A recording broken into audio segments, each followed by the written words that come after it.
In the stillness of night, whispers echo where people no longer walk, where shadows remember what history forgot. These are the stories of the places where the veil thins. This is the truth behind the Haunting Podcast. In this episode, we go to Southington, Connecticut, a quiet New England town and a modest white duplex that would become one of the most infamous real-life hauntings in modern paranormal history. In 1986, the Snedeker family moved into this house to be closer to the hospital, treating their son's cancer. They expected somewhere to rest, to heal, and to hold on to hope. Instead, they say they found a basement full of mortuary equipment, whispering voices, shadow figures, and something far darker that wanted their family broken, humiliated, and destroyed. Demonologist Ed Warren and his clairvoyant wife Lorraine would later declare the home as infested with demons, and the story would go on to inspire documentaries and the horror film The Haunting in Connecticut. But how much of what we think we know is true? And how much was carefully crafted to be terrifying? In this episode, we explore the Snedeker family haunting, separating claimed events, conflicting testimonies, and skeptical investigations to ask the simple question: was it really demonic infestation, or a story that got away from everyone involved? Our story begins in 1986. Carmen and Alan Snedeker were a working-class couple with 4 children. Their eldest son, Philip, had been diagnosed with Hodgkin's lymphoma and needed regular treatment at Yukon Health Center. To cut down on the long drives, the family started looking for a rental closer to the hospital. What they found was a large white duplex in Southington, Connecticut. The rent was low and the location was convenient, and the landlord was keen to get tenants in quickly. It was only after signing the lease that the Snedekers say they discovered the truth about the property. The house had once been a funeral home. In the basement, they reported finding a gurney, coffin hoist, blood drains cut into the floor, toe tags, and other remnants of mortuary work. It was unnerving, but they told themselves it was just history. Their son needed treatment, they needed a home, and they moved in anyway. The basement was converted into bedrooms so Philip and one of his cousins could have privacy, and so he'd have a quiet place to rest after grueling cancer treatments. According to the family, that decision placed the sickest and most vulnerable member of the household right on top of the building's darkest past. Almost as soon as they moved in, the Snedekers say things felt wrong. Philip began to complain of strange experiences in his basement room. He said he saw a man with long black hair and dark eyes, dressed in a pinstriped suit, watching him from the corners of the room. He reported whispering voices and shadowy figures moving along the walls. At first, the family chalked this up to the medication side effects, stress, and the trauma of illness. They wanted a normal explanation. They needed one. But then, other members of the family began to report odd events. Scratching sounds that seemed to come from inside the walls, louder than any mouse or rat. The chains of the old dumbwaiter shuddering and rattling as if something invisible was hauling weight through the house. Objects were said to move on their own. Footsteps would cross the floor above them when everyone was downstairs. And then a heavy, stale smell, like rotten meat, reportedly hung in certain rooms, no matter how often Carmen cleaned. In one of the most famous details, Carmen later claimed that a bucket of clean mop water turned dark, thick, reddish, like blood. At this stage, we're hearing a familiar pattern of alleged hauntings. Isolated experiences, unease, small events that can be dismissed until they start to pile up. Over time, the Snedekers said that the activity escalated from unnerving to outright terrifying. Philip's behaviour reportedly changed. He became withdrawn, angry, and volatile. The family claimed he spoke of wanting to harm others and described disturbing images of corpses and mutilation. According to later accounts, the situation came to an head when Philip attacked a female cousin, attempting to sexually assault her. That incident led to him being hospitalized for around 45 days and evaluated for serious mental health conditions, including schizophrenia. After Philip left the house, something interesting happens in the narrative. The family would later claim that once he was gone, they began to experience what he had been reporting. Carmen, Alan, their daughter and two nieces all described voices, touches, and a constant sense of being watched. They spoke of shadow figures, sudden cold spots, and the feeling of hands grabbing or pinning them down. Then the accounts take a much darker turn. In many tellings of this case, the most disturbing element is what the family described next.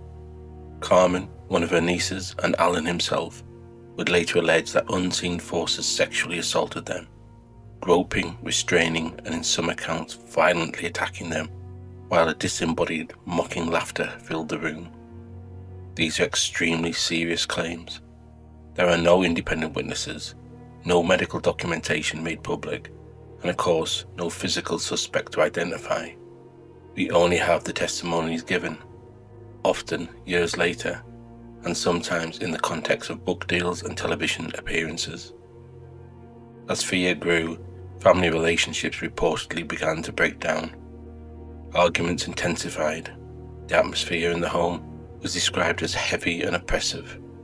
The family felt targeted, degraded, and trapped. They say they tried priests, prayer, and ignoring the phenomena. Nothing worked. Eventually, they turned to the most famous demonologist couple in America. Well, of course, we got involved through Mrs. Snedeker, who called our home and told us that she was terribly frightened, that things were occurring to them, that they were seeing ghosts, they were being physically hurt, even attacked sexually. And when she told me that it was a funeral home, I suspected that what they call necrophilia, which would be an abuse of a dead body, occurred. Now, in this particular funeral home, we don't feel that it was the undertakers that did this. You have itinerant embalmers from time to time who will help out these people. We think it was one of them, but what happened was that a body was abused, or maybe more than one, and we know that this can bring about terrible phenomena and hauntings in such a house. It seems that this lady, Mrs. Snedeker, lived up north, northern New York. She had a young son. I think he was around 15 years old. He had cancer, and she wanted to get him closer to New Haven, Hartford area. So she brought the boy down here, and he went into the hospital, but it was very hard for them to drive over 100 miles every time they had to bring the boy back and forth. So she looked for a rent. And she came across this house one day. She could see builders in there. They were loading lumber, taking things out, fixing it all up. She had no idea that this was a funeral home at one time. If you follow paranormal cases, you know the name of Ed and Lorraine Warren. By the mid-80s, the Warrens had built themselves a reputation as the go-to investigators for alleged demonic hauntings. From the Amityville case to the Perron family farmhouse, later made famous by the Conjuring movie. When they arrived at the Snedeker house, they didn't mince words. They proclaimed that the home was infested with demons, a direct result, they said, of the building's former use as a funeral parlour, where, according to their claims, some staff had allegedly desecrated corpses and practiced occult rituals. The Warrens stated that they and their team stayed in the house for several weeks. During that time, they claimed to experience the same oppressive forces: pushes, scratches, invisible blows, and vile odours. Lorraine Warren, a self-taught clairvoyant, later described the case as following a classic pattern of demonic activity. Firstly, the infestation, moving on to oppression, and then finally, possession. According to the Warrens, an exorcism was eventually authorized and carried out on the property, cleansing it of its dark inhabitants and freeing the family. In the Warrens' version of events, the story ends in spiritual victory. But outside that version, things are more complicated. In the early 1990s, the Warrens and the Snedekers wanted their story told in a book. They hired horror author Ray Garton to write what was presented as non-fiction, In a Dark Place, the story of a true haunting. Garton travelled to Connecticut and met with the family and began interviewing everyone involved. Very quickly, he says, he ran into a problem. Garson later stated that the individual family members' stories did not match. Details changed, timelines shifted, and people contradicted each other. Frustrated, he says he went to Ed Warren and explained that he couldn't write a coherent factual book when testimonies were so inconsistent. According to Garton, Ed's response was chilling, and not in the way that horror fans might expect. Garton claims Ed told him, in essence, "Everyone who comes to us is crazy. You've got some of the story, just use what works and make up the rest, and make it scary." Garton says he'd already signed the contract, so he did what he was asked, and he filled the gaps, heightened the horror, and produced a book marketed as a true haunting. Since then, Ray Garton has reportedly and publicly distanced himself from the idea that In a Dark Place was an accurate record. He has described the case as a low point in his career and has openly called the Warrens frauds. Ed and Lorraine Warren completely denied these allegations. His version of events directly clashes with the Warrens' reputation and with the belief of many people that this haunting was fact. Skeptical investigators and writers have also raised serious questions about the Snedeker case. Some point to Philip's mental health, his reported diagnosis of schizophrenia, his time in the psychiatric care, and reported issues with substance use as the possible factors in the early experiences and behaviours that were later reframed as demonic influence. Others highlight the lack of contemporary documentation. There are no publicly available police reports confirming physical attacks by unseen entities. No hospital records released to the public, naming supernatural causes. No historical evidence has emerged to support the claims that the funeral home staff were abusing corpses in the building's mortuary. Writers such as Joe Nickell and Benjamin Radford, both known for examining paranormal claims, have argued that the Snedeker haunting does not stand up to critical scrutiny. They see it as an unverified story built on personal testimony, evolving over time as it moves through books, TV shows, and film adaptations. In this view, the Snedeker case isn't a demonic infestation. It's a tangled knot of family trauma, illness, financial stress, and a powerful pull of a sensory story. So what about the house itself? Well, it still stands in Southington. Over the years, multiple tenants have lived there since the Snedekers moved out. As far as public reports go, the later residents have not reported any sort of extreme activity described in the original story. No widely reported new demonic infestation, no repeat of the alleged violent attacks. But that doesn't mean that nothing strange has ever happened there. Even the most skeptical investigators allow for the possibility that the family experienced something, whether physiological, environmental, or a mix of many pressures that felt utterly real to them. But it does raise a hard question.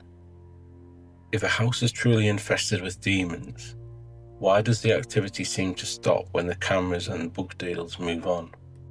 It's easy to get lost in the sensational parts of the Snedeker haunting. The mortuary basement, the sexual assaults, the demonic exorcisms. Those details are designed to shock us. But underneath the horror movie elements, there was a real family facing something unquestionably terrifying. A child with cancer, strained finances, and a household under enormous emotional pressure. Believers will say that dark forces prey on exactly that kind of vulnerability. That whatever was in that house attached itself to Philip first, then spread through the entire family, working to destroy them from the inside. Skeptics will, of course, say the opposite, that extreme stress, grief, mental illness, and suggestibility can create powerful shared narratives, that once paranormal investigators and media producers entered the picture, the haunting became a story everyone involved had a stake in maintaining. What we can say for sure is that the Snedekers did live in a former funeral home. They did experience real hardship, medical, financial, and emotional. Ed and Lorraine Warren did declare the house demonically infested and claim that an exorcism took place. Author Ray Garton has publicly said that he was encouraged to make the rest up and make it scary.